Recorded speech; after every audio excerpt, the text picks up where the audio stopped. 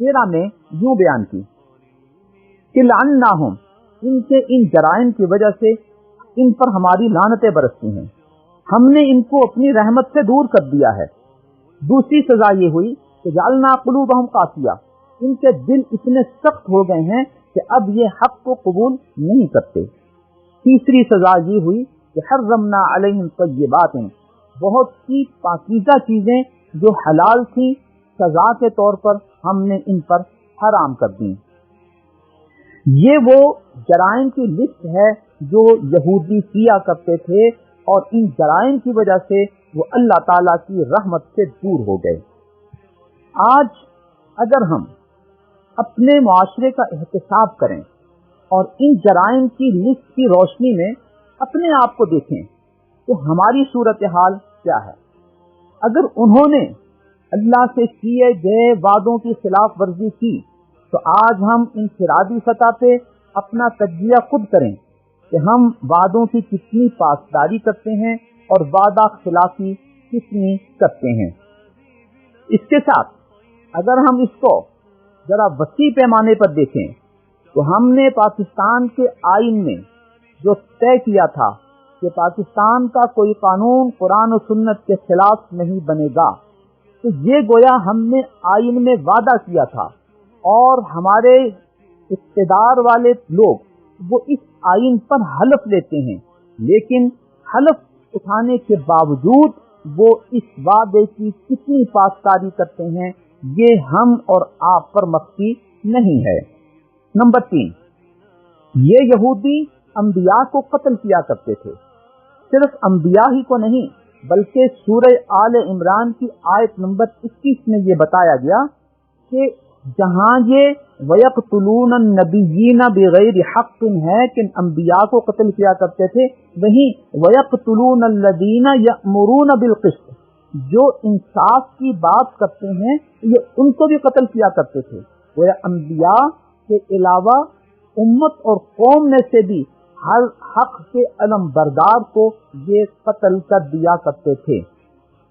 اس صورتحال کی روشنی میں آج ہم اگر اپنے معاشرے کا تجزیہ کرتے ہیں تو ہمارے معاشرے میں حق گو شخص کو، سچ کی بات کرنے والے کو، انصاف کا علم بلند کرنے والے کو، انصاف کا کے طلبگار کے ساتھ کیا سلوک ہوتا ہے یہ ہم اور آپ پر مخفی نہیں ہے۔ اس کو بین الاقوامی ایجنسیاں یا ان کے لوکل کارندے وہ قتل کر دیتے ہیں یا قتل کروا دیتے ہیں اور حق کے رستے سے انہیں ہٹا دیتے ہیں۔ چوتھے نمبر پہ یہودیوں کے جرم کو یوں بیان کیا گیا کہ وہ کہا کرتے تھے کہ ہمارے دلوں پر غلاف چڑھا ہوا ہے۔ آج بھی ہمارا ایک طبقہ جب ہم اس کو دین کی بات بتاتے ہیں تو کیا کہتے ہیں، اور مولوی صاحب ساڈے تے تہاڈی گل دا کوئی اثر نہیں ہونا۔ گویا کہ وہ اپنے آپ کو اس طرح پختہ سمجھتے ہیں کہ دین کی باتوں کے مقابلے میں ہم دین پروف ہو چکے ہیں، اب ہم پہ ان باتوں کا کوئی اثر نہیں ہوگا۔ سیدہ مریم علیہ السلام کے بارے میں یہودیوں کا موقف یہ تھا کہ انہوں نے ان کے کردار پر انگلیاں اٹھائیں، جبکہ الحمدللہ اسلام میں حضرت مریم کا جو تصور پیش کیا گیا ہے وہ ایک عزت دار خاتون کا ہے، اور ہم مسلمان جب سیدہ مریم کا نام لیتے ہیں تو مریم علیہ السلام کہہ کے ان کے احترام کا اظہار کرتے ہیں۔ ساتھ ہی ساتھ عیسیٰ علیہ السلام کے حوالے سے سیدہ مریم پر جو یہودیوں نے الزام تراشیاں کی تھیں، اسلام اور مسلمانوں کے ہاں حضرت عیسیٰ علیہ السلام کی پیدائش وہ ایک واضح تصور ہے جو قرآن کریم میں بیان کر دیا گیا کہ عیسیٰ کی پیدائش اللہ رب العزت کی قدرت کا مظہر ہے، اور اللہ کے کن کے کہنے کے نتیجے میں فیکون وہ ہو گئے اور پیدا ہو گئے، یا اللہ کی تخلیق کا ایک مظہر ہے۔ لہذا سیدہ مریم علیہ السلام کی ذات پر، ان کے کردار پر عیسیٰ علیہ السلام کے حوالے سے یہودیوں نے جو کیچڑ اچھالا، اسلام میں اس کی کوئی گنجائش نہیں ہے۔ اسلام میں ان کا بہت احترام کیا جاتا ہے۔ چھٹے نمبر پہ حضرت عیسیٰ علیہ السلام کے بارے میں انہوں نے یہ دعویٰ کیا کہ ہم نے عیسیٰ علیہ السلام کو قتل کر دیا ہے، اور اللہ تعالیٰ نے ان کے اس دعوے کو ان کے جرائم میں شمار کیا ہے اور واضح کر دیا اسی جگہ آیت نمبر 6 میں، چھٹے نمبر سطح پہ، وَمَا قَتَلُوهُ وَمَا صَلَبُوهُ، کہ نہ تو یہودیوں نے انہیں قتل کیا ہے اور نہ ہی حضرت عیسیٰ علیہ السلام کو سولی دی ہے، بل رفعہ اللہ الیہ، بلکہ عیسیٰ علیہ السلام کو اللہ تعالیٰ نے اپنے پاس اٹھا کے لے گئے ہیں۔ تو یہ مسلمانوں کا تصور ہے، عیسیٰ علیہ السلام نہ قتل ہوئے نہ انہیں سولی دی گئی، اللہ تعالیٰ نے انہیں زندہ آسمان سے اٹھا لیا۔ قرب قیامت میں وہ نازل ہوں گے، اور یہ نبی اکرم صلی اللہ علیہ وسلم کی بیان فرمودہ صحیح احادیث میں موجود ہے۔ صحیح بخاری میں ایک باب قائم کیا گیا ہے، باب نزول عیسیٰ ابن مریم، حضرت عیسیٰ علیہ السلام کے نزول کا باب۔ اس کی حدیث نمبر 3448 میں نبی اکرم صلی اللہ علیہ وسلم کا یہ ارشاد نقل کیا گیا ہے کہ نبی اکرم صلی اللہ علیہ وسلم نے قسم کھا کر یہ بتایا، والذی نفسی بیدہ، قسم ہے اس ذات کی جس کے قبضے میں میری جان ہے، لیوشکن ان ینزل فیکم ابن مریم، قریب ہے کہ تم میں حضرت مریم کے بیٹے نازل ہوں گے، حکمن عدلن، حاکم بن کر اور عادل بن کر۔ حضرت عیسیٰ علیہ السلام کے نزول کی مزید روایات صحیح بخاری میں 2222 میں اور 3449 میں موجود ہیں۔ صحیح مسلم کی حدیث نمبر 7278 میں بھی حضرت عیسیٰ علیہ السلام کے نزول کا تذکرہ موجود ہے۔ یوں مسلمانوں کا ایک واضح عقیدہ ہے حضرت عیسیٰ علیہ السلام کے حوالے سے کہ وہ نہ فوت ہوئے، نہ قتل ہوئے، نہ انہیں سولی دی گئی، اللہ تعالیٰ نے ان کو آسمانوں پر اٹھا لیا اور قیامت کے قریب وہ نازل ہوں گے۔ یہاں ضمنی طور پر ایک بات آپ کے سامنے رکھ دی جائے کہ دور حاضر کے ایک میڈیا اسکالر جو عام طور پہ چینلوں پہ آ کر دین اور اسلام کی نمائندگی کرتے ہیں، جنہیں آپ رامدی صاحب کے نام سے جانتے ہیں، آپ کے علم میں رہے کہ وہ نہ تو حضرت عیسیٰ علیہ السلام کے آسمانوں پر جانے کے قائل ہیں اور نہ ہی قیامت کے قریب ان کے نزول کے قائل ہیں، بلکہ ان کا موقف یہ ہے کہ عیسیٰ علیہ السلام فوت ہو چکے ہیں۔ ان کے اس موقف کا تذکرہ ان کی کتاب میزان کے صفحہ 178 پر موجود ہے۔ نیز ان کی چینل سپیچز جو ہیں اس میں بھی ان کے اسی موقف کا تذکرہ موجود ہے۔ اس سے آپ کے سامنے یہ بات واضح ہو گئی کہ مسلمانوں کے اس متفقہ عقیدے حضرت عیسیٰ علیہ السلام کے نزول کے بالمقابل اس غامدی صاحب کا موقف کیا ہے، اور ساتھ ہی آپ پر یہ بات بھی واضح ہو گئی کہ صحیح بخاری، صحیح مسلم کی بہت ساری احادیث میں حضرت عیسیٰ علیہ السلام کے نزول کا تذکرہ موجود ہے، اور جب یہ صاحب نزول عیسیٰ کے قائل نہیں ہیں تو آپ پر یہ دوسری بات واضح ہو گئی کہ یہ ان حدیثوں کا انکار کرتے ہیں اور ان حدیثوں پر ان کا ایمان نہیں ہے۔ یہ انکار حدیث کا وہ پہلو ہے جسے وہ چھپانے کی کوشش کرتے ہیں، لیکن یہ حق کی وہ بات ہے جو ہم پر اور آپ پر کھل کر واضح ہو جانی چاہیے، تاکہ ان کی بابت ہمارا موقف وہ ہو جس کے یہ حقدار ہیں۔ 7ویں نمبر پہ اور 8ویں نمبر پہ یہودیوں کے جن جرائم کا تذکرہ کیا گیا، اس میں ان کے مظالم، دین کے رستے سے روکنا، سود خوری، ناجائز مال کھانا، یہ جرائم ان کے تھے جن کے نتیجے میں اللہ تعالیٰ نے انہیں اپنی رحمت سے دور کر دیا، ان کے دلوں کو سخت کر دیا۔ یہ جرائم کس طرح ہمارے معاشرے میں موجود ہیں، یہ قابل تصور صورتحال ہے، اور یہ ہم سب کے لیے لمحہ فکریہ ہے۔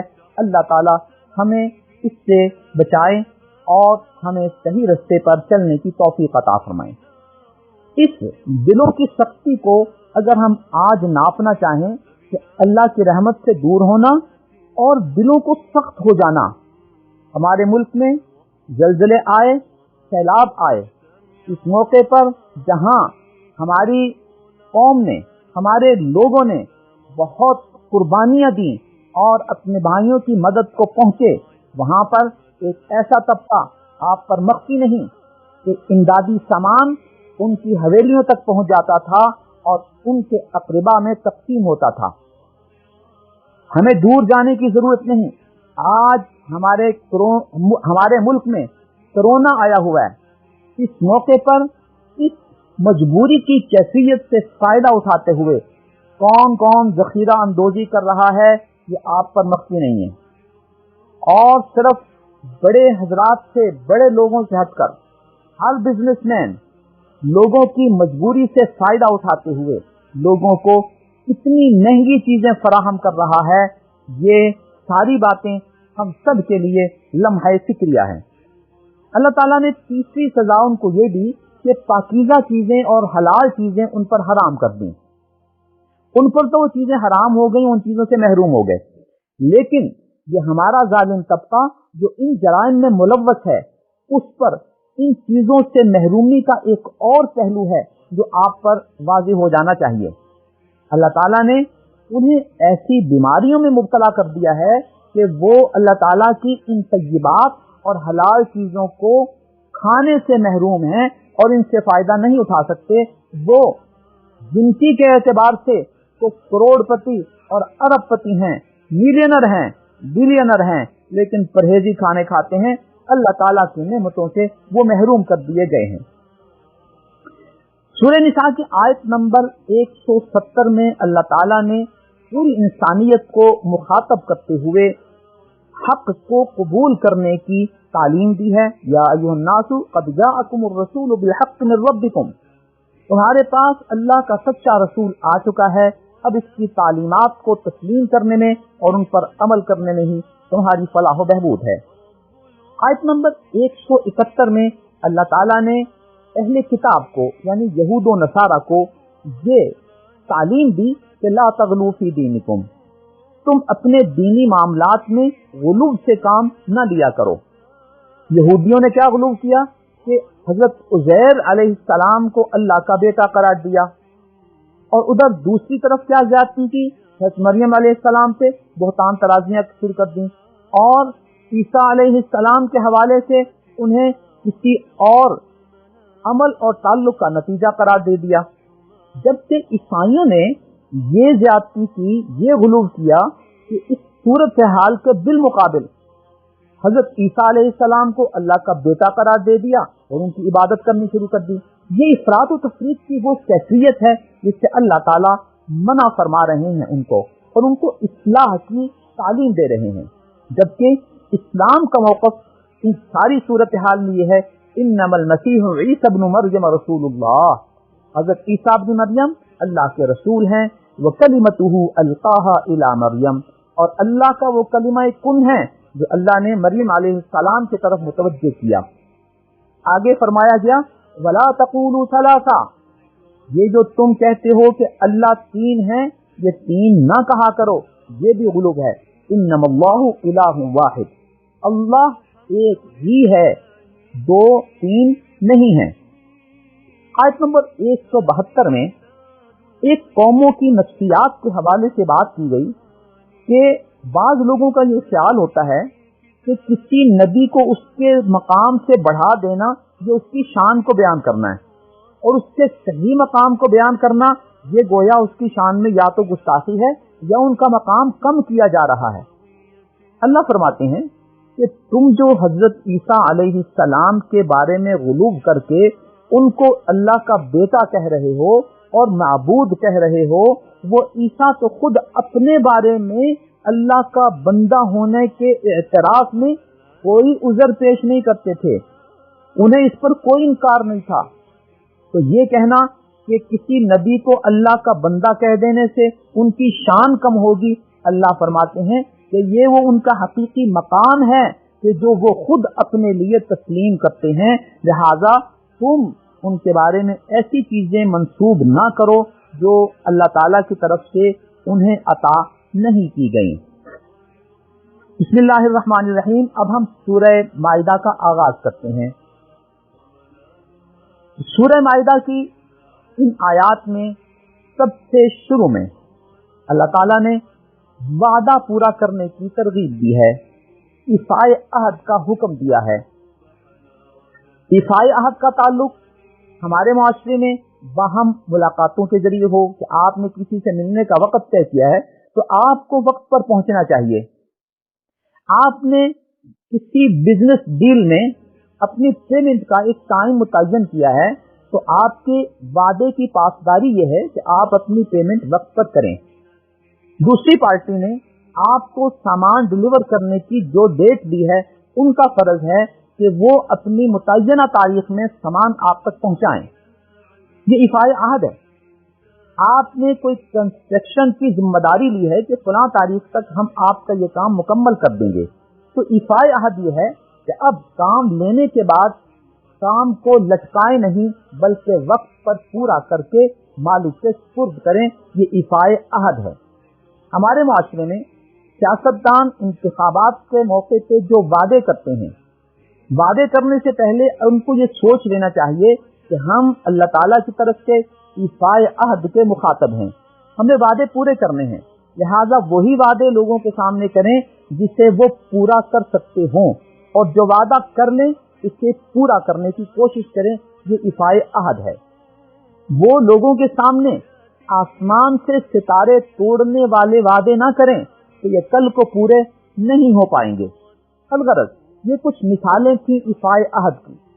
یہ وہ تعلیمات تھیں جو اللہ تعالیٰ نے ہم مسلمانوں کو دی تھیں اور ہم اس کے علمبردار تھے.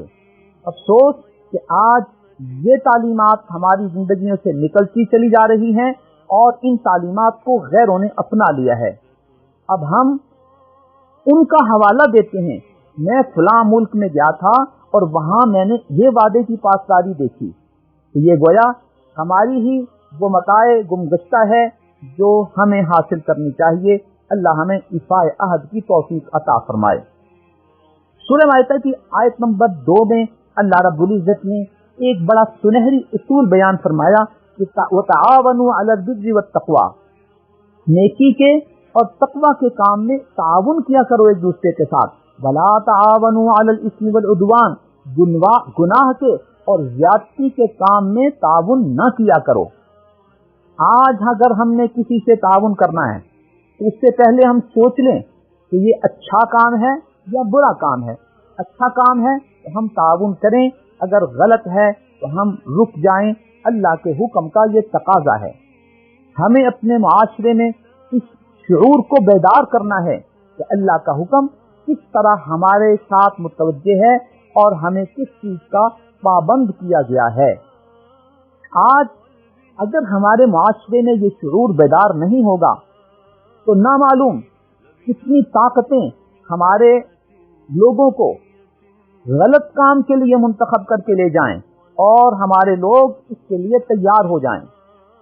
پہلی عالمی جنگ میں اگر ہم تاریخ پڑھیں تو ہمیں نظر آتا ہے کہ برٹش فوج کا ہراول دستہ ہندوستانی مسلمانوں کی فوج ہوا کرتی تھی، اور کتنے مقامات پر اس فوج کا آمنا سامنا مسلم افواج سے ہوا. تو یہ گویا ہمارے مسلمان بھائیوں نے اس وقت ایک گناہ اور زیادتی کے کام میں تعاون کیا جس سے اللہ ہمیں روکتے ہیں.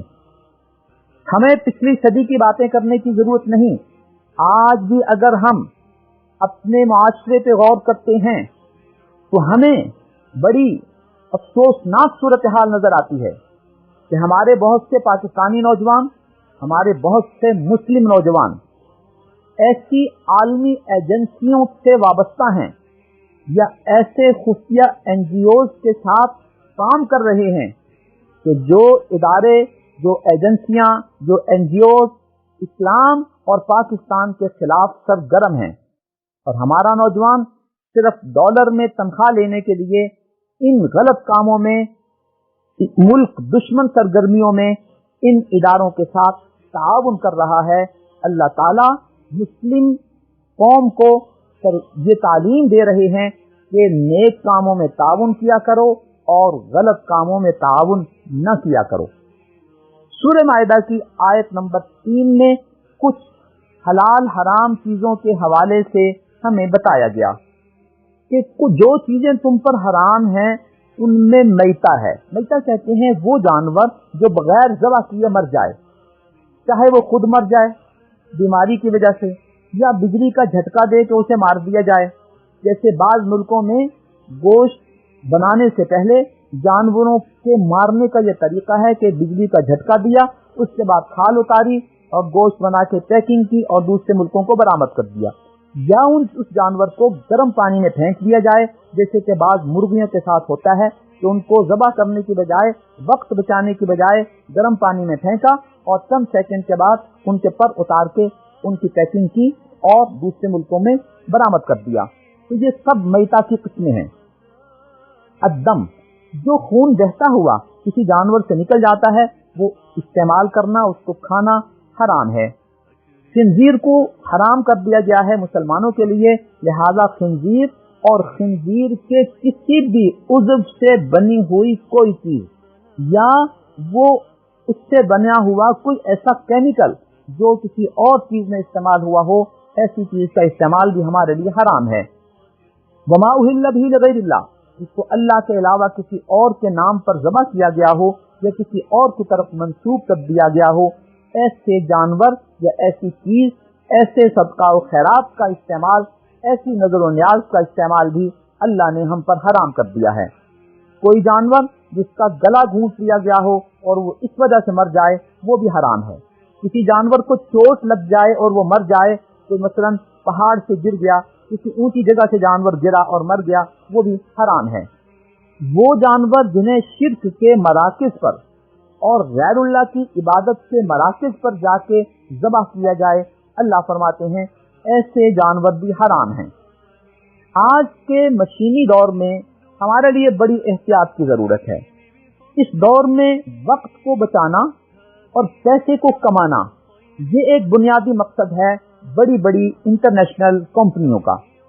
وہ کیا کرتی ہیں کہ وہ کم سے کم لاگت کے ساتھ زیادہ سے زیادہ کمائی کرنے کے لیے اس طرح کے ذریعے اپناتی ہیں، جانوروں کو مارنا، اس کی کھال اتارنا، اس کو پیک کرنا، کہ جس میں حلال حرام کا زیادہ اہتمام نہیں رہتا۔ اس میں بجلی کے جھٹکے سے مارنا اور آگے پیک کر دینا، گرم پانی میں پھینکنا، آگے اس کو پیک کر دینا، یا کوئی اور ایسے ذرائع جو شرعی ذبح نہیں ہے، یہ سب کچھ کر کے اس قیمے اور گوشت کو پیک کر کے ہمارے پاس بڑی ایک خوبصورت پیکنگ میں بھیج دیا جاتا ہے۔ اگر آپ نیٹ سے ایسی ویڈیوز دیکھیں تو آپ محسوس فرمائیں گے کہ زندہ جانور کو مشین میں ڈالا اور اس کا قیمہ بنا کے وہ پیک کر کے دوسرے ملکوں میں بھیج دیا۔ اس لیے خاص طور سے کرسچین ممالک سے جو گوشت ہمارے ملکوں میں درآمد ہوتا ہے، اس کے بارے میں ہمیں بڑی سوچ بچار کر کے اس کو استعمال کرنا چاہیے۔ آگے اللہ رب العزت اسلام اور دین کے حوالے سے ہمیں یہ بتاتے ہیں کہ الیوم اکملت لکم دینکم، یہ سورہ مائدہ چونکہ تمام صورتوں میں سے آخر میں نازل ہونے والی صورت ہے، اس لیے اللہ فرماتے ہیں کہ میں نے آج تم پر تمہارا دین مکمل کر دیا۔ وَرَضِيتُ لَكُمُ الْإِسْلَامَ دِينًا، اور تمہارے لیے اسلام کو بطور دین میں نے پسند کر لیا ہے۔ اب تمہارا دین اسلام ہے، یہی میرا پسندیدہ دین ہے، اس کے علاوہ کوئی اور دین میرے ہاں پسندیدہ نہیں ہے۔ اسی لیے سورہ آل عمران کی آیت نمبر 85 میں اللہ نے واضح فرما دیا وَمَن يَبْتَغِي غَيْرَ الْإِسْلَامِ دِينًا فَلَن يُقْبَلَ مِنْهُ، جو اسلام کے علاوہ کسی اور دین کو لے کر اللہ کے ہاں آئے گا، اللہ فرماتے ہیں ہرگز وہ اس سے قبول نہیں کیا جائے گا۔ لہذا اس صورتحال میں جو تقریب ادیان کی بات کی جاتی ہے کہ جی وہ بھی چلو کچھ نہ کچھ کسی اللہ کو تو مانتے ہیں نا، وہ بھی کسی دھرم کو تو مانتے ہیں، وہ بھی کسی کی پوجا تو کرتے ہیں نا، تو شاید وہ بھی اللہ کے ہاں قابل قبول ہو۔ نہیں، اللہ کا واضح اعلان ہے، اب نبی خاتم حضرت محمد رسول اللہ صلی اللہ علیہ وسلم کی نبوت کو تسلیم کرنا، قرآن کو ماننا، قرآن و حدیث کی تعلیمات پر عمل کرنا، اس دین پر عمل پیرا ہونا، یہی نجات کا ذریعہ ہے۔ اس کے علاوہ کوئی نجات نہیں ہے، کوئی دین اللہ کے ہاں قابل قبول نہیں ہے۔ سورہ مائدہ کی اس آیت میں یہ واضح پیغام دے دیا گیا ہے۔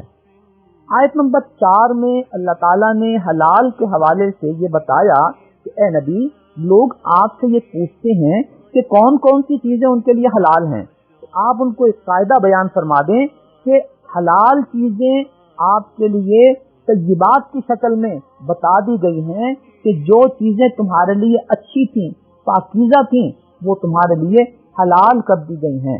تو ایک واضح تصور دے دیا کہ جو چیزیں حرام کی گئی ہیں وہ طیبات نہیں ہیں، وہ خبائث ہیں، وہ تمہارے لیے نقصان دہ چیزیں ہیں۔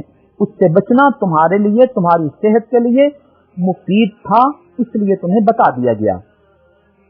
یہاں حلال چیزوں میں ایک اور چیز بتا دی گئی اور مسئلہ واضح کر دیا گیا کہ اگر تم نے کوئی شکاری جانور پالا ہوا ہے اور اس کی تم نے تربیت کی ہوئی ہے، تو ایسے شکاری جانور کو بھیجنے سے پہلے اگر تم نے بسم اللہ پڑھ لی اور اس نے کسی حلال جانور کا شکار کر لیا تو یہ بھی تمہارے لیے حلال ہے۔ اب اس کے شکاری ہونے کی نشانی کیا ہے کہ وہ اس جانور کو پکڑے اور پکڑ کر آپ کے پاس لے آئے، یا جانور کو پکڑ کر وہیں ٹھہر جائے، یا اس کو مار کے ٹھہر جائے، اس کو کھائے نہیں۔ تو گویا وہ تربیت یافتہ شکاری جانور ہے۔ آپ نے چونکہ اس کو بھیجنے سے پہلے بسم اللہ پڑھ لی تھی تو وہ حلال جانور آپ کے لیے حلال ہے، چاہے آپ نے وہاں جا کر اس کو زندہ حالت میں چھری سے ذبح نہ بھی کیا ہو۔ اس آیت نمبر 4 میں اللہ تعالیٰ نے ہمیں بتا دیا۔ ہاں، البتہ اگر وہ جانور جس کو ہم نے بھیجا ہے اس طرح کا ہو کہ وہ شکار کرے اور خود کھانے لگ جائے، اس کا مطلب ہے کہ وہ صحیح تربیت یافتہ نہیں ہے۔ اس میں پھر شرط یہ ہوتی ہے کہ اگر آپ جلدی سے وہاں پہنچ جائیں اور پہنچ کر وہ جانور کو دیکھیں، اگر وہ زندہ ہے تو اس کو ذبح کر دیں، اس کے گلی پہ چھری پھیر دیں، تو وہ جانور آپ کے لیے حلال ہو جائے گا۔ یہ مسئلہ اس آیت میں بتا دیا گیا۔ دوسری بات یہ بتائی گئی کہ اہل کتاب کا کھانا تمہارے لیے حلال ہے۔ یہاں اہل کتاب کے کھانے سے وہ کھانا مراد ہے جو انہوں نے اپنے صحیح تعلیمات کے مطابق ذبح کیا ہے۔ اب چونکہ ہر دین میں ذبح کرنے کا طریقہ وہی تھا کہ ذبح اللہ کے نام پر ہوگا اور گلے پہ چھری پھیری جائے گی، تو وہ اہل کتاب جو جانور کو اپنی صحیح تعلیمات کے مطابق ذبح کر کے کھا رہے ہوں تو وہ کھانا آپ کے لیے بھی جائز ہے۔ لیکن اس کا مطلب یہ ہرگز نہیں ہے کہ اہل کتاب جو الٹا سیدھا کھانا کھا رہے ہوں، جو حلال حرام کھانا کھا رہے ہوں، یہ سمجھ کر اس کے ساتھ ہم ان کے ساتھ کھا لیں کہ جی اہل کتاب کا کھانا حلال ہے۔ اسلام کی یہ تعلیمات نہیں ہے۔ اہل کتاب کا وہی کھانا ہمارے لیے حلال ہے جو انہوں نے اپنی دینی تعلیمات کے مطابق تیار کیا ہوا ہے۔ چھٹے نمبر پہ اللہ تعالیٰ نے نماز کی تیاری کے لیے وضو کرنے کی ترغیب دی ہے اور اس میں 4 چیزوں کے دھونے کا ذکر کیا ہے۔ چہرے کو دھونا، ہاتھوں کو کونیوں تک دھونا، سر کا مسح کرنا اور پاؤں کو دھونا۔ یہ 4 چیزیں وضو کے فرائض ہیں۔ اگر ان میں سے کوئی ایک چیز نہ ہو یا کسی ایک جگہ میں کچھ حصہ خشک رہ جائے تو وضو نہیں ہوگا۔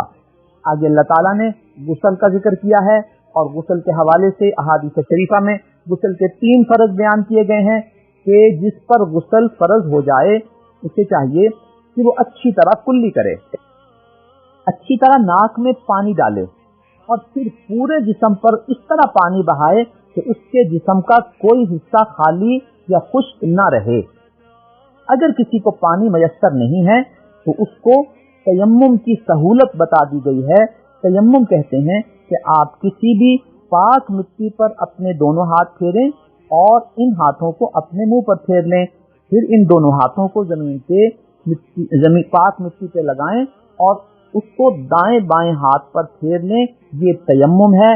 اگر کسی کو وضو کی ضرورت ہو، پانی دستیاب نہ ہو تو تیمم کر کے نماز پڑھی جا سکتی ہے، حتیٰ کہ اگر کسی شخص کو غسل فرض کرنا ہے اور اس کے پاس پانی نہیں ہے تو اس کو بھی اتنا ہی تیمم کرنا ہے جو بتا دیا گیا، چہرے اور ہاتھوں پر مٹی کا پھیرنا۔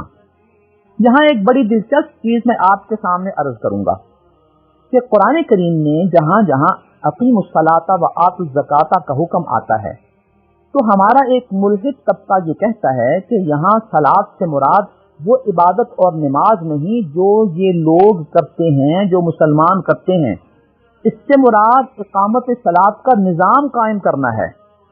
تو یہاں ہم ان سے پوچھتے ہیں کہ اللہ تعالیٰ نے سورہ مائدہ کی آیت نمبر 6 میں یہ ارشاد فرمایا، یا ایھا الذین آمنوا اذا قمتم الی الصلاۃ، اے ایمان والو جب تم نماز کے لیے کھڑے ہو جاؤ، نماز پڑھنے لگو، فاغسلوا وجوہکم وایدیکم الی المرافق، تو اس وقت اپنے چہرے کو دھوو، اپنے ہاتھوں کو دھوو، سر کا مسح کرو، پاؤں دھوو۔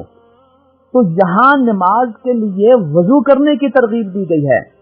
تو وہ نماز جس کے لیے وضو ضروری ہوتا ہے اور ان 4 اعضاء کو دھونا ضروری ہوتا ہے، ذرا آپ ہمیں یہ تو بتائیں یہاں کون سا اقامت صلاۃ کا وہ نظام قائم ہو رہا ہے جس کے قائم ہونے کے بعد معاشرے میں آپ کے بقول یہ چیزیں سامنے آئیں گی۔ یہاں 100% یہ کہنا پڑتا ہے کہ یہاں وہی عبادت، وہی نماز ہے جو ہم وضو کر کے پڑھتے ہیں۔ بعض ملحدین اور منکرین حدیث یہ کہتے ہیں کہ صلاۃ سے مراد ورزش کرنا ہے، تو جائیں آپ ورزش کیا کریں۔ تو ان کو بھی آپ پوچھ سکتے ہیں کہ یہاں جس صلاۃ کا حکم دیا گیا ہے، جس نماز اور عبادت کا حکم دیا گیا ہے، اس کے لیے وضو کرنا، چہرہ، ہاتھ، سر دھونا، سر کا مسح کرنا، پاؤں کو دھونا، یہ جس نماز کا حکم دیا گیا ہے یہ کون سی ورزش ہو سکتی ہے؟ الغرض کی صورت یہ آیت آپ کے ذہن میں رہنی چاہیے۔ اس سورت کی آیت نمبر 8 میں اللہ تعالیٰ نے ایک بڑا خوبصورت ارشاد ہمیں بتایا کہ وَلَا يَجْرِمَنَّكُمْ شَنَآنُ قَوْمٍ عَلَىٰ أَلَّا تَعْدِلُوا، کسی قوم سے اگر تم ناراض ہو تو ان کی ناراضگی کی وجہ سے، ان سے بغض کی وجہ سے یہ ایسا نہ ہو جائے کہ تم ان کے ساتھ انصاف اور عدل نہ کرو۔ تمہیں ہر حال میں انصاف کرنا ہے، چاہے اپنا ہو، پرایا ہو، موافق ہو، مخالف ہو۔ اس اصول کی روشنی میں اگر ہم اپنے معاشرے کو دیکھیں تو اگر کسی کی باہمی دشمنی ہے اور ایسے شخص کو فیصلے کا موقع مل جائے تو اس کی کوشش یہ ہوتی ہے کہ اپنوں کے حق میں فیصلہ کرے اور دشمنوں کے خلاف فیصلہ کرے۔ یہ اللہ تعالیٰ کے اس حکم کی خلاف ورزی ہے۔ ہم ہر حال میں عدل و انصاف کے ساتھ حکم کرنے کے پابند ہیں، چاہے ہمارا مد مقابل ہمارا حامی ہو یا ہمارا مخالف ہو۔ اس صورتحال کو اگر تھوڑا سا آپ وسیع پیمانے پہ سوچتے ہیں تو معاشرے میں ہمیں ایک اور پہلو نظر آتا ہے جو قابل اصلاح ہے۔ اگر کوئی پارٹی حکومت میں آ جاتی ہے تو وہ اپنے اداروں کو استعمال کرتی ہے کہ مخالف پارٹی پر گھیرا تنگ کیا جائے، ان پر دباؤ کو بڑھایا جائے اور ان کے خلاف فیصلے کیے جائیں، فیصلے کرائے جائیں۔ یہ بھی گویا کسی طبقے کے ساتھ ناراضگی کی وجہ سے، مخالفت کی وجہ سے عدل و انصاف کا دامن ٹوٹ رہا ہوتا ہے۔ یہ صورتحال جب آپ دیکھتے ہیں تو آپ کو کسی دور میں کم نظر آتی ہے، کسی دور میں زیادہ نظر آتی ہے۔ آگے اللہ تعالیٰ نے مزید تاکید کے لیے ارشاد فرمایا، اعدلوا هو اقرب للتقوی، عدل و انصاف کرو، یہ تقوی کے زیادہ قریب ہے۔ یہ جملہ انصاف کے جن دروازوں پر لکھا ہوا ہوتا ہے، اس کا مقصد یہ ہوتا ہے کہ اس دروازے سے داخل ہونے والے کو یاد دہانی رہے کہ اللہ تعالیٰ کا حکم عدل و انصاف کے حوالے سے کیا ہے اور ہمیں عدل و انصاف کے فیصلے کرنے ہیں۔ اللہ ہمیں ہر سطح پر اس حکم کی پابندی کی توفیق عطا فرمائیں، آمین۔ اس سورت کی آیت نمبر 12 میں اللہ تعالیٰ نے یہودیوں سے ایک وعدہ لیا، اس وعدے کی تفصیلات اس آیت نمبر 12 میں بتا دی گئی ہیں۔ پہلی بات یہ تھی کہ نماز کو قائم کرنا ہے جو ان کے دور میں تھی۔ نمبر 2، زکوٰۃ کی ادائیگی کرنی ہے۔ نمبر 3، ان سے وعدہ لیا گیا تھا کہ اللہ کے جو بھی رسول آئیں گے تم نے ان سب کو ماننا ہے، تفریق نہیں کرنی، کسی کو مانو اور بعد میں آنے والے کو کسی وجہ سے نہ مانو۔ یہ وعدہ لیا گیا تھا۔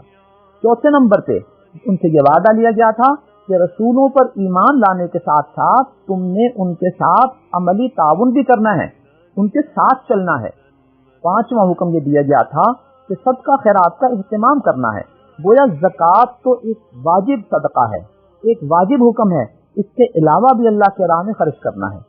لیکن جب انہوں نے ان چیزوں کی پابندی نہیں کی تو اللہ تعالیٰ نے سزا کیا دی، وہ اس آیت نمبر 12 میں بتا دی گئی کہ لعناہم، ہم نے ان سے لعنت کی اور ہم نے انہیں اپنی رحمت سے دور کر دیا۔ اگر وہ ان اصولوں کی پاسداری کرتے تو ہم نے ان سے کیا وعدہ کیا تھا؟ ہم تمہیں جنت دیں گے، ہم تمہارے گناہ معاف کر دیں گے، مغفرت کریں گے۔ تو آج یہی وہ وعدے ہم سے بھی لیے گئے، ہم ان وعدوں کی کتنی پاسداری کرتے ہیں یہ ہم میں سے ہر شخص اپنی اپنی سطح پہ اپنا احتساب کرے تو اس کو معلوم ہو جائے گا۔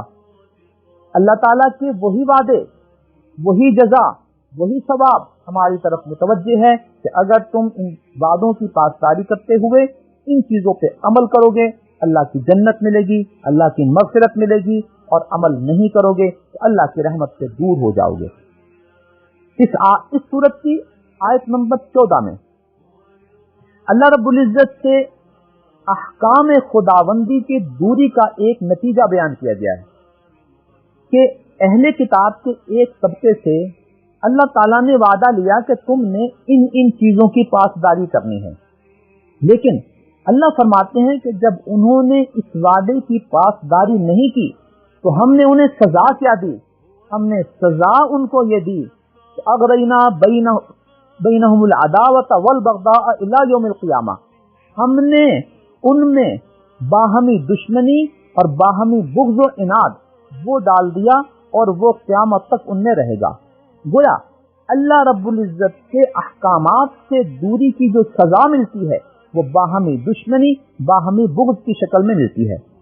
آج ہم اگر اپنے اسلامی معاشرے کو بھی دیکھتے ہیں، ہمارے باہم جو دوریاں، جو دشمنیاں، وہ چاہے لسانی ہوں، علاقائی ہوں، مذہبی ہوں، سیاسی ہوں، وہ ساری کی ساری دوریاں اللہ رب العزت سے اللہ کے احکامات سے دوری کی سزا ہے۔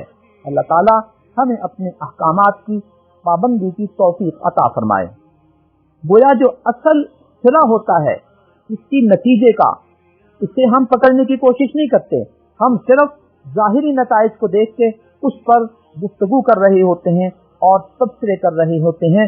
قرآن کو پڑھنے سے آپ کو ان نتائج کا وہ آغاز ملے گا، ان باتوں کا صلہ ملے گا، تاکہ ان کی اصلاح ہمارے آپ کے لیے آسان ہو جائے۔ اس سورت کی آیت نمبر 18 میں یہود و نصارہ کا ایک دعویٰ بیان کیا گیا۔ وہ کیا کہا کرتے تھے؟ نحن ابناء اللہ و احباؤہ، ہم تو سب اللہ کے بیٹے ہیں، اللہ کے دوست ہیں۔ اللہ نے ارشاد فرمایا اگر تم اللہ کے بیٹے یا اللہ کے محبوب ہوتے تو اللہ کی سزائیں تم پر کیوں نازل ہوتی؟ تو یہ اس دعوے کی تردید کر دی گئی اس آیت میں۔ آیت نمبر 20 میں حضرت موسیٰ علیہ السلام کا ایک عجیب حکم ان کی قوم کو بتایا گیا ہے کہ انہوں نے اپنی قوم کو یہ کہا کہ اے میری قوم، اذکروا نعمت اللہ علیکم، اللہ کی نعمت کو یاد کرو، اذ جعل فیکم انبیاء، جب اللہ تعالیٰ نے تمہاری قوم میں انبیاء کو بھیجا، وجعلکم ملوکا، تمہیں بادشاہتیں دیں، آتاکم ما لم یؤت احدا من العالمین، اور تمہیں وہ نعمتیں عطا فرمائیں جو پوری دنیا میں اور کسی کو نہیں دی تھی۔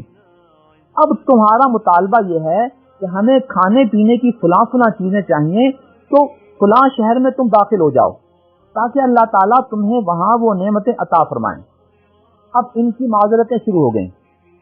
یا موسیٰ ان فیہا قوما جبارین، اے موسیٰ وہاں تو بڑے طاقتور قسم کے لوگ رہتے ہیں، ہم ان کا مقابلہ کر کے ان کے شہر میں داخل نہیں ہو سکتے، لہذا جب تک وہ شہر سے نکل نہیں جائیں گے خود بخود، اس وقت تک ہم اس شہر میں داخل نہیں ہوں گے۔ اور بالآخر انہوں نے کہا کہ اے موسیٰ جاؤ تم اور تمہارے رب وہ ان کے ساتھ جہاد کرو، قتال کرو، ہم تو یہیں بیٹھے ہوئے ہیں۔ اس حد تک گستاخ لوگ تھے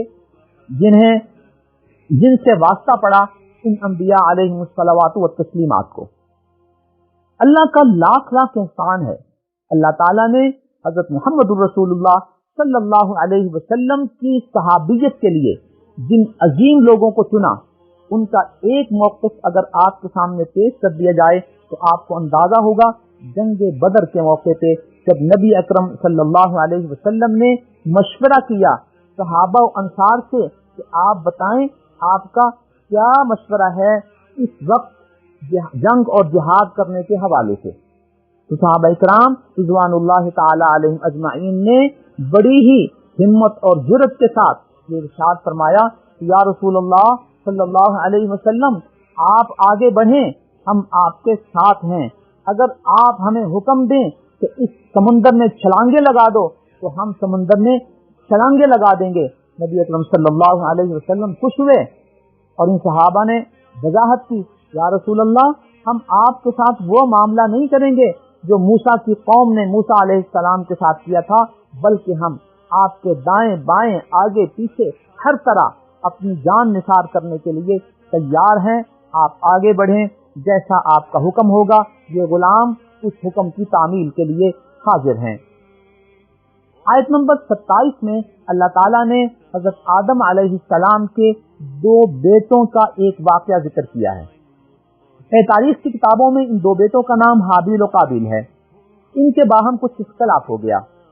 بعض اسرائیلی روایات کہتے ہیں کہ حضرت آدم علیہ السلام کی اولاد میں شادی کا یہ نظام تھا کہ آدم علیہ السلام کا تعلق حضرت حوا علیہ السلام سے ہوتا تھا، اس کے نتیجے میں جو بچے پیدا ہوتے ایک لڑکا ہوتا ایک لڑکی ہوتی، تو اس بھائی اور بہن کا رشتہ یوں ہوتا کہ اگلی پیدائش میں جس لڑکے اور لڑکی کی پیدائش ہوتی تو پہلی پیدائش کا لڑکا دوسری پیدائش کی لڑکی اور اس کے برعکس دوسری شادی کر دی جاتی تاکہ ایک ہی دفعہ پیدا ہوئی لڑکا اور لڑکی آپس میں شادی نہ کریں بلکہ دوسرے وطن سے پیدا ہوئی لڑکی اور لڑکے کی شادی ہو جائے۔ اب حابیل کی شادی قابیل کی بہن سے ہونی تھی، لیکن قابیل کی اپنی بہن حابیل کی بہن سے زیادہ خوبصورت تھی، تو وہ یہ چاہتا تھا کہ میری شادی میری بہن سے ہو جائے۔ حضرت آدم علیہ السلام نے ان کو بتایا کہ اللہ کی شریعت، اللہ کا قانون اس کی اجازت نہیں دیتا۔ جب اس نے اصرار کیا تو آدم علیہ السلام نے سمجھانے کے لیے اسے کہا کہ چلو تم اپنی اپنی قربانی پیش کرو۔ اس دور میں قربانی کی قبولیت کی نشانی یہ ہوتی تھی کہ آسمان سے ایک آگ آتی تھی اور اس قربانی کو جلا دیتی تھی۔ حابیل و قابیل نے اپنی اپنی قربانی پیش کی تو حابیل کی قربانی قبول ہو گئی، جس کا مطلب یہ تھا کہ حابیل کا موقف صحیح ہے اللہ رب العزت کے ہاں، قابیل کا موقف غلط ہے۔ جب قابیل کے لیے یوں فیصلہ نہیں ہوا تو اس نے حابیل کو قتل کرنے کی سازش کی تاکہ میں اس کی بہن سے شادی کرنے کی بجائے اپنی ہی بہن سے شادی کروں، اور بالآخر اس نے دھمکی دی۔ حابیل نے کہا اگر تم مجھے قتل کرنا چاہو گے تو میں تمہیں قتل نہیں کروں گا، اس لیے کہ اس سے میں کم از کم اس عذاب اور سزا سے بچ جاؤں گا جو قتل کی سزا ہوتی ہے۔ قابیل نے حابیل کو قتل کر دیا۔ اب قتل کرنے کے بعد وہ فکر مند ہوا کہ اس لاش کو میں کیا کروں، تو اللہ تعالیٰ نے یہ نظام انسانیت کو سمجھانا تھا، تو دو پرندے آئے، ان کی آپس میں لڑائی ہوئی، ایک پرندہ مر گیا، مرنے کے بعد وہ زندہ پرندے نے اس کے لیے زمین میں جگہ کھودی اور اس مردہ پرندے کو اس نے دفن کر کے اس کے اوپر مٹی ڈال دی۔ اس سے قابیل کو یہ بات سمجھ آئی کہ مجھے بھی اپنے بھائی کی لاش کو اس طرح دفن کر دینا ہے۔ یہاں ایک بات ہم سب کے لیے قابل توجہ ہے کہ جب فتنوں کی شکل میں جنگیں شروع ہوں یا قتل و غارت ہو، اس صورتحال میں اپنے آپ کو محفوظ رکھنے کے لیے اور بچانے کے لیے یہی کوشش ہونی چاہیے کہ ایسے فتنوں میں آدمی داخل نہ ہو اور ان سے اجتناب کرے۔ آیت نمبر 33 میں اللہ تعالیٰ نے قتل و غارت اور ڈاکہ زنی اور دہشت گردی، فساد، بغاوت، اس طرح کے کیسز کے حوالے سے یہ تعلیمات دی ہیں کہ اگر کوئی شخص اس طرح کے جرائم کا ارتکاب کرتا ہے، قتل و غارت کرتا ہے، ڈکیتی کرتا ہے، تو ان کی سزا کیا ہے؟ 3 سزائیں بیان کی گئی کہ ان کو قتل کر دیا جائے، سولی دے دی جائے، یا پھر یہ ہے کہ ان کے ہاتھ پاؤں غلط سائڈ الٹی سائڈ سے کاٹ دیے جائیں، یا ان کو علاقہ بدر کر دیا جائے۔ اگر ایسے ڈاکوؤں نے قتل بھی کیا ہو اور ڈاکہ زنی بھی کی ہو، ان کی سزا یہ ہے کہ ان کو قتل بھی کر دیا جائے اور سولی پہ لٹکا دیا جائے۔ اگر انہوں نے قتل نہیں کیا، صرف مال لوٹا ہے اور ڈکیتی کی شکل میں لوٹا ہے، تو ان کی سزا یہ ہے کہ ان کے ہاتھ پاؤں مقابل سائز سے کاٹ دیے جائیں۔ لیکن اگر انہوں نے ڈکیتی کا اقدام کیا ہے لیکن نہ تو قتل کیا ہے اور نہ ہی مال چھینا ہے، تو اس ڈکیتی کے اقدام کے نتیجے میں ان کو علاقہ بدری کی سزا دی جائے گی۔ آیت نمبر 34 میں توبہ کا تذکرہ ہے۔ اب اس توبہ کو ہمیں سمجھ لینا چاہیے کہ اگر کوئی شخص اس طرح کا جرم کرنے کے بعد توبہ کر لیتا ہے تو اللہ رب العزت کے ہاں تو وہ جرم معاف ہو جائے گا، لیکن جو فوجداری قانون ہے اس حوالے سے اسے اپنے کیے کی سزا بھگتنی ہے کہ اگر اس نے قتل کیا ہے تو مقتول کے وارثوں کو یا تو دیت کر کے راضی کرے، اور اگر وہ راضی نہیں ہوتے، وہ قصاص کا مطالبہ کرتے ہیں، تو اس کو ہر حال میں قتل کیا جائے گا۔ ہاں، اگر اس نے ڈکیتی کی ہے، مال لوٹا ہے، تو اسے چاہیے کہ جن کا مال لوٹا ہے ان کو واپس کرے یا ان سے اپنا جرم معاف کرائے، اور مال کی ادائیگی کے بعد پھر وہ اس کی توبہ حقوق العباد کی سطح پہ قبول ہوگی اور حقوق اللہ کی سطح پہ بھی قبول ہوگی۔ آیت نمبر 38 میں چوری کی سزا بیان کی گئی ہے۔ چور وہ شخص ہوتا ہے جو خفیہ طور پر آتا ہے اور چوری کر کے چلا جاتا ہے۔ اس کی سزا یہ ہے کہ اگر اس نے کچھ بڑی مقدار میں چوری کی ہے تو اس کا ہاتھ کاٹ دیا جائے گا۔ اب یہ سزا اگر نافذ کی جائے تو چند چوروں کے ہاتھ کٹنے کے بعد یا چند ڈاکوؤں کے ہاتھ پاؤں قتل کے کاٹنے کے بعد پورے معاشرے میں امن و امان ہوگا۔ انہیں چوری اور ڈکیتی سے قبل اپنے بارے میں سوچنا ہوگا کہ کیا ہم اپنے معاشرے میں بغیر ہاتھ کے یا بغیر ہاتھ پاؤں کے زندہ رہ سکتے ہیں کیا نہیں۔ تو یوں چوری ڈکیتی کا خاتمہ ہوگا جب سب سزائیں نافذ کی جائیں گی۔ جو لوگ اسلام کی ان سزاؤں کو وحشیانہ سزائیں قرار دیتے ہیں، ہماری ان سے گزارش ہے کہ آپ اپنی سزاؤں کے ساتھ معاشرے میں امن و امان قائم کر کے ہمیں دکھا دیں، پھر اگلی بات آپ کے ساتھ ہوگی۔ آیت نمبر 43 میں اللہ تعالیٰ نے مختلف اعضاء پر اگر کوئی شخص اٹیک کرتا ہے تو اس کی سزا بیان کر دی کہ ان النفس بالنفس، اگر کوئی شخص کسی شخص کو قتل کرتا ہے تو اس شخص کو اس کے مد مقابل قتل کر دیا جائے گا۔ والعین بالعین، اگر کوئی کسی کی آنکھ پھوڑتا ہے تو اس کی آنکھ پھوڑ دی جائے گی۔ والانف بالانف، اور اگر کوئی شخص کسی کا ناک کاٹتا ہے تو اس کا ناک بھی کاٹ دیا جائے گا، اور اگر کوئی کسی کا کان کاٹتا ہے تو اس کا کان کاٹ دیا جائے گا۔ والجروح قصاص، اگر کوئی شخص کسی کو زخمی کرتا ہے تو اس کو بھی اتنا ہی زخمی کر دیا جائے گا۔ آیت نمبر 51 میں اللہ تعالیٰ نے ہمیں ایک مرکزی تعلیم دی ہے کہ اے ایمان والو، یہود و نصارہ کو اپنا دوست نہ بنانا، یہ تمہارے دوست نہیں ہیں۔ بعضهم اولیاء بعض، ان کی نفسیات یہ ہے کہ یہ آپس میں تو ایک دوسرے کے دوست ہیں، یہ تمہارے دوست نہیں ہو سکتے۔ آج ہم اپنے معاشرے میں مقامی سطح پہ یا انٹرنیشنل سطح پہ جب صورتحال کا تجزیہ کرتے ہیں تو بات ہمارے سامنے کھل کر آ جاتی ہے، اور ہم یہ جملہ کہنے پہ مجبور ہو جاتے ہیں جو نبی اکرم صلی اللہ علیہ وسلم نے ارشاد فرمایا تھا کہ الکفر ملۃ واحدہ، یہ کفر جو ہے یہ ایک ہی قوم ہے، یہ ایک ہی برادری ہے۔ اللہ نے یہاں کیا فرمایا کہ یہ آپس میں ایک دوسرے کے دوست ہو سکتے ہیں، لہذا تم انہیں دوست بنانے کی کوشش نہ کرنا۔ اس سے پہلے آپ کو بتایا گیا تھا کہ اللہ نے ارشاد فرمایا ہے کہ انہیں دلی دوست نہ بنانا، کہ دلی دوست بنا کے ان کو تمام سیکرٹ راز اپنے دینے شروع کر دو۔ اس کے باوجود اللہ فرماتے ہیں اگر کوئی شخص ان سے دلی دوستی لگاتا ہے تو وَمَن يَتَوَلَّهُم مِّنكُمْ فَإِنَّهُ مِنْهُمْ، جو ان میں سے یعنی ان یہود و نصارہ کے ساتھ جگری دوستی لگاتا ہے، اپنی دلی دوستی لگاتا ہے، تو اس کا شمار انہی میں سے ہوگا۔ یوں آج کے حالات کے تناظر میں جو یہودیت کے لیے، ان کے سسٹم کے لیے، ان کی لوبیوں کے لیے، ان کے ملکوں کے لیے دفاعی باتیں کرتے ہیں، یہ گویا ان کے دوست ہیں۔ اللہ فرماتے ہیں ان دوستوں کا حکم یہ ہے کہ یہ انہی میں سے شمار ہوں گے۔ اللہ اس جرم سے ہماری حفاظت فرمائے اور ہمیں حالات صحیحہ کی روشنی میں اپنی پالیسیاں بھرنے کی توفیق عطا فرمائے، چاہے وہ انفرادی سطح پہ ہوں، معاشرتی سطح پہ ہوں، قومی سطح پہ ہوں۔ یہ اللہ تعالیٰ کی ہمارے لیے تعلیمات ہیں۔ آیت نمبر 54 میں اللہ تعالیٰ نے ہمیں اپنا نظام بتایا، اگر تم دین پر قائم رہو تو تم میرے پسندیدہ لوگ ہو، لیکن اگر تم دین سے ہٹ جاؤ تو یہ نہ سمجھنا کہ تمہاری وجہ سے دین مٹ جائے گا۔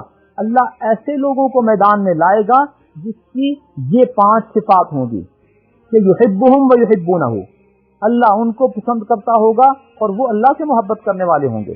دوسری صفت یہ بیان فرمائی اذلۃ علی المؤمنین، وہ آپس میں ایک دوسرے کے ساتھ بڑے نرم رویے والے ہوں گے۔ عزت علی الکافرین، اور کفار کے بارے میں بڑے سخت ہوں گے۔ چوتھی صفت یہ بیان فرمائی یجاہدون فی سبیل اللہ، تو اللہ کے راستے میں جہاد کرنے والے ہوں گے۔ ولا یخافون فی اللہ لومۃ لائم، اور اللہ کے معاملے میں کسی ملامت گر کی ملامت کو وہ خاطر میں نہیں لائیں گے۔ تو ان 5 صفات کی قوم اللہ فرماتے ہیں کہ میں اور لے آؤں گا۔ اللہ ہم سے ہی اپنے دین کا کام لیتے رہیں اور ہم یہ 5 صفات اپنے اندر پیدا کرنے کی کوشش کریں تاکہ ہم اللہ کے محبوب بن جائیں اور اللہ ہمارا محبوب ہو۔ یہاں اگر ایک فارسی کے شعر آپ کو سنا دیا جائے تو شاید موضوع کے حوالے سے مناسبت ہو۔ شاعر کہتا ہے منت منے کہ خدمت سلطان ہمیں کنی، منت منے کہ خدمت سلطان ہمیں کنی، منت شناسزو کہ بخدمت بداشتت، تم کسی بادشاہ پر احسان نہ جتاؤ کہ تم اس کے خدمت گار ہو، یہ بادشاہ کا تمہارے اوپر احسان ہے کہ اس نے تمہیں اس خدمت کے لیے رکھا ہوا ہے۔ وہ بادشاہ کو اگر تم چھوڑ دو گے تو بادشاہ تمہارے ساتھ تمہارے علاوہ کسی اور کو لے آئے گا، تو یہ احسان نہیں جتانا چاہیے۔ آیت نمبر 64 میں اللہ رب العزت نے یہودیوں کے ایک گستاخانہ جملے کا تذکرہ کیا کہ یہودی اللہ کے بارے میں اتنے گستاخانہ جملے کہتے ہیں کہ یہ کہتے ہیں ید اللہ مغلولہ، اللہ کا ہاتھ بندھا ہوا ہے۔ اللہ فرماتے ہیں کہ ایسے لوگوں کو اللہ نے اپنی رحمت سے دور کر دیا ہے۔ آیت نمبر 67 میں نبی اکرم صلی اللہ علیہ وسلم کو یہ تعلیم دی گئی یا ایھا الرسول بلغ ما انزل الیک، اے رسول آپ پر جو تعلیمات اللہ کی طرف سے اتاری گئی ہیں انہیں لوگوں تک پہنچا دیجیے۔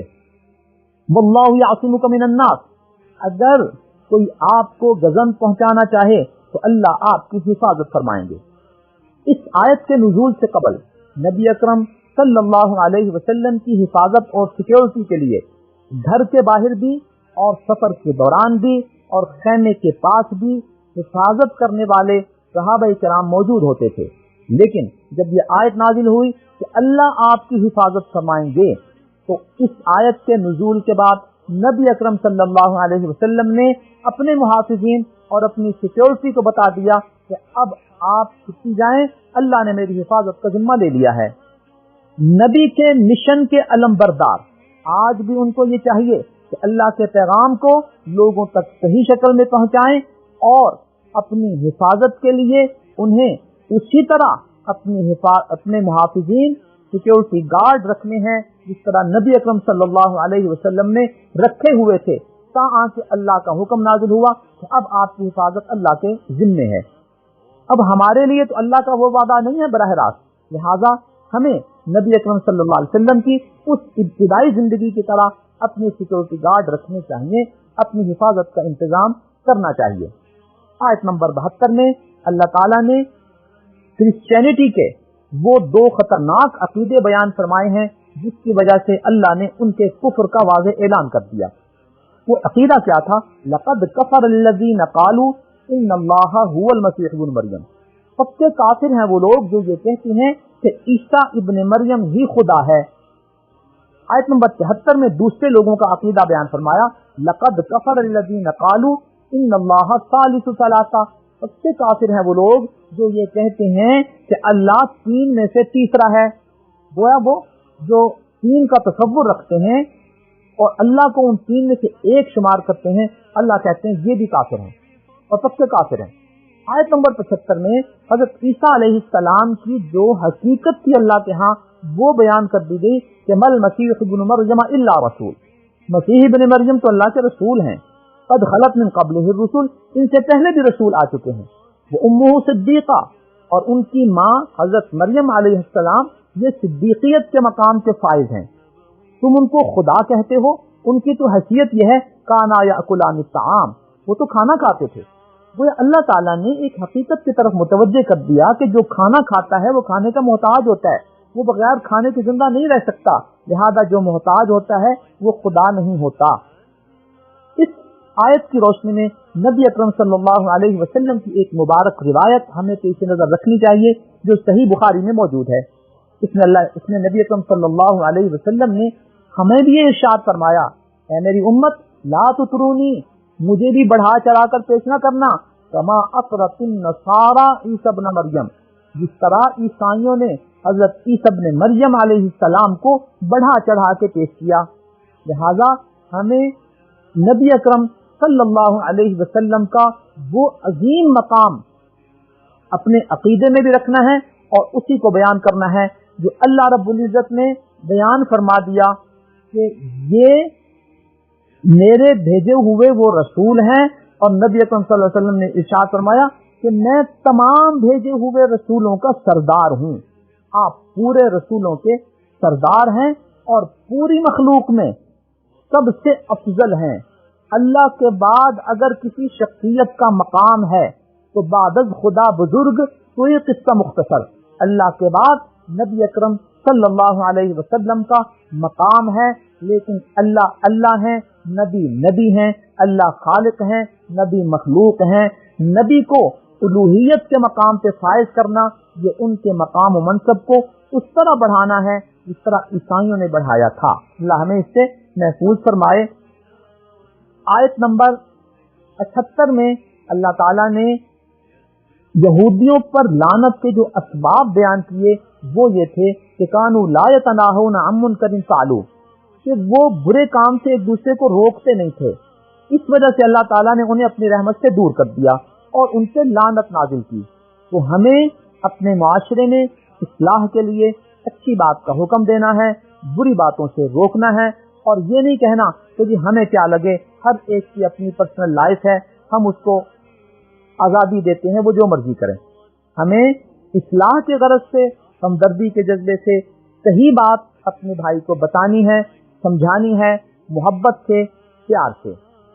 آیت نمبر 82 میں اللہ تعالیٰ نے یہودیوں کی نفسیات بیان کر دی کہ لَتَجِدَنَّ أَشَدَّ النَّاسِ عَدَاوَةً لِلَّذِينَ آمَنُوا الْيَهُودَ، پورے انسانوں میں مسلمانوں کے سب سے بڑے اور کٹر دشمن وہ یہودی ہیں۔ تو جب اللہ خالق نے اپنی مخلوق کو، امت اسلامیہ کو یہ بتا دیا کہ پورے انسانوں میں سب سے زیادہ دشمن تمہارے یہودی ہیں، تو پھر ایسے دشمن کو دوست سمجھنا، ایسے دشمن کو دوست بنانے کی کوشش کرنا، یہ خام خیالی کے علاوہ کچھ نہیں۔ یہ تھا چھٹے پارے کا مختصر خلاصہ۔ اللہ تعالی ہمیں قرآنی تعلیمات سے وابستہ رکھے اور اس کی روشنی میں اپنی زندگی کی اصلاح کرنے کی ہمیں توفیق عطا فرمائے۔ آمین۔ وآخر دعوانا ان الحمد للہ رب العالمین۔ نظروا لطيبة ونور طه يسطعون